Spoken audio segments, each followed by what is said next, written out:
Hello বন্ধুরা, আজকে আমি আপনাদের সঙ্গে শেয়ার করব চিকেন কারাহি রেসিপি। বেসিক্যালি এটা একটি পাকিস্তানি রেসিপি এবং এটি অত্যন্ত সুস্বাদু। তো চলুন আপনাদের সঙ্গে শেয়ার করছি রেসিপিটা। আমি একটা কড়াই নিয়ে নিলাম এবং কড়াইটি ভালোভাবে গরম করে নিলাম এবং তারপরে এটাতে আমি 1 কাপ তেল দিলাম, রান্নার তেল। আপনারা এখানে পারলে সরিষার তেলও ব্যবহার করতে পারবেন, আমি এখানে রিফাইন তেল ব্যবহার করেছি। এবং তেলটা ভালোভাবে গরম হয়ে গেলে আমি এটার উপরে চিকেনটা দিয়ে দিচ্ছি। আমি এখানে 500 গ্রামের মতো চিকেন নিয়েছি এবং সেই অনুযায়ী আমি তেল মশলাটা ব্যবহার করব।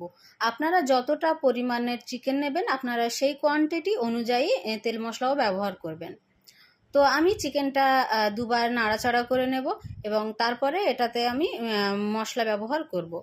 তো চিকেনটা আমি এখানে প্রায় 5 থেকে 7 মিনিটের মতো ফ্রাই করে নিয়েছি। এরপরে আমি এটা যে মেন ইনগ্রিডিয়েন্টস সেটা ব্যবহার করব, টমেটো। কড়াই চিকেনের মেন ইনগ্রিডিয়েন্টস হলো টমেটো। এখানে একটু টমেটোর পরিমাণটা বেশিই লাগে। আমি এখানে বড় বড় সাইজের 3টে টমেটো নিয়ে নিয়েছি এবং ওগুলোকে মাঝখান থেকে কেটে হাফ করে নিয়েছি। তারপরে আমি এখানে 6-7টার মতো কাঁচা লঙ্কা মাঝ থেকে চিড়ে দিয়ে দিয়েছি এবং আমি 1 টেবিল স্পুন দিয়ে দিয়েছি লবণ। আপনারা লবণটা আপনাদের স্বাদ অনুযায়ী দেবেন। এবার আমি এটা কিছুক্ষণ রেখে আরও একবার নেড়ে নিলাম এবং এরপরে আমি এটাকে ঢাকা দিয়ে রেখে দেব। আপনারা যখন এটা ঢাকা দেবেন তখন ফ্লেমটা একটু লোতে রাখবেন। তো দেখা পাচ্ছেন চিকেনটা থেকে কতটা জল উঠেছে। তো আমি এখানে তো কোনো রকম জল ব্যবহার করিনি। আপনারা যারা রান্না করেন তারা অবশ্যই জেনে থাকবেন যে চিকেনটা একটু আস্তে দিয়ে যে কোনো মাংস ঢাকা দিয়ে দিলে ওটা থেকে অনেকটা জল উঠবে। তো 5 মিনিটের মতো আমি ঢাকা দিয়ে রেখে দিয়েছিলাম। 5 মিনিট পর ঢাকাটা খুলে আমি দেখছি যে টমেটোগুলো অনেকটা সফট হয়ে গিয়েছে। এবার আমি এটা থেকে এর যে খোসাগুলো আছে এগুলো ছাড়িয়ে নেব।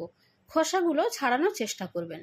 খোসাগুলো ছাড়লে অসুবিধা সেরকম কিছু নেই, কিন্তু ওটা আর স্মুথ হবে না গ্রেভিটা। আপনারা যখন খোসাগুলো ছাড়িয়ে নেবেন তখন দেখবেন গ্রেভিটা অনেকটা স্মুথ আসছে। তো আমি এক এক করে সমস্ত টমেটোগুলোর খোসাগুলো ছাড়িয়ে নিচ্ছি। তো আমি এখানে একটা কাঁটা চামচ দিয়ে এর খোসাগুলো ছাড়িয়েছি। আপনারা অন্য যে কোনোভাবেই ছাড়াতে পারেন। আপনারা যদি গোটাও টমেটো ব্যবহার করতে চান আপনারা গোটা টমেটোও ব্যবহার করতে পারেন। আমি এটা আমার সুবিধার্থে মাঝখান থেকে কেটে দিয়েছি। তো এরপরে আমি টমেটোগুলোকে একটু ভেঙে নেব।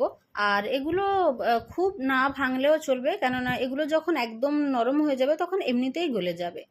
তো এরপরে আমি 2 টেবিল চামচ আদা এবং রসুন দিয়ে দিলাম। আদা রসুনের পেস্টটা দেওয়ার পর প্রায় 2 থেকে 3 মিনিট আমি এইভাবে নাড়াচাড়া করব এবং এটাকে আর একটু ফ্রাই হতে দেব এবং এর ভিতরে আমি আরও একবার নেড়ে দেব এটাকে। তো এরপরে আমি মশলা ব্যবহার করব। তো মশলা আমি দিয়ে দিচ্ছি। এখন আমি দিয়ে দিলাম 1 টেবিল স্পুন হলুদের গুঁড়ো এবং 1 টেবিল স্পুন দেব লঙ্কার গুঁড়ো এবং 1 টিস্পুন দিয়ে দেব কাশ্মীরি লাল লঙ্কার গুঁড়ো এবং সাথে দিয়ে দিয়েছি 1 টিস্পুন ধনে গুঁড়ো এবং জিরে গুঁড়ো।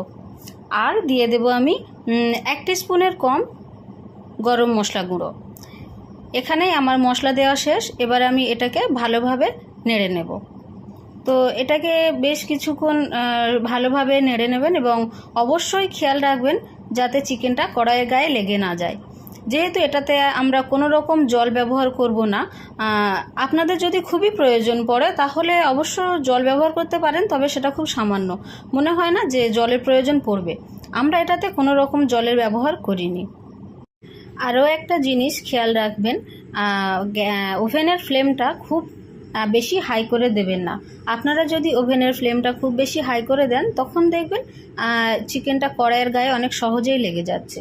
তাই চেষ্টা করবেন ওভেনটা একটু মিডিলে রাখা এবং মিডিল থেকে লোতে রাখা, খুব বেশি হাই করতে যাবেন না। তো এভাবে আমরা চিকেনটা আরও 10 মিনিট নাড়াচাড়া করে নিলাম এবং সিদ্ধ করে নিলাম। এরপরে আমরা ব্যবহার করব টক দই। তো আমি এখানে 4 টেবিল স্পুন টক দই নিয়ে নিয়েছি এবং টক দইটা অবশ্যই ভালোভাবে ফেটিয়ে নেবেন এবং টক দইটা যখনই ব্যবহার করবেন অবশ্যই খেয়াল রাখবেন যাতে ওভেনের ফ্লেমটা একদম লোতে থাকে।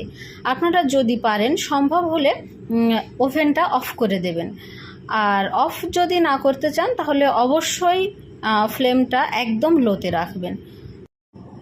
কারণ টক দই দেওয়ার সময় যদি তাপ বেশি পড়ে বা ফ্লেমটা যদি হাইতে রাখেন তখন টক দইটা কেটে যাবে। তো দইটা যাতে কেটে না যায় তাই আমাদের ফ্লেমটাকে লোতে রাখা বা ওভেনটা অফ করে দেওয়া। তো দইটা দেওয়ার পরে আমরা ভালোভাবে নেড়ে নিলাম, আর এভাবে আমরা আরও 5 মিনিট রেখে দিলাম। এবার আমরা আরও একবার নেড়ে নিয়ে এটাকে ঢাকা দিয়ে দেব। তো ঢাকা দিয়ে আমরা আরও 5 মিনিট লো ফ্লেমে রান্না করব। তো এরপরে আমাদের আর সেরকম কোনো কাজ নেই। 5 মিনিট পরে আমরা ঢাকাটা খুলব এবং এখানেই আমাদের কড়াহি চিকেন রেডি হয়ে গিয়েছে। এবং আপনারা সামনে থেকে না দেখলে বুঝতে পারবেন না কালারটা কতটা ভালো এসছে এবং চিকেনটা কতটা কালারফুল হয়েছে।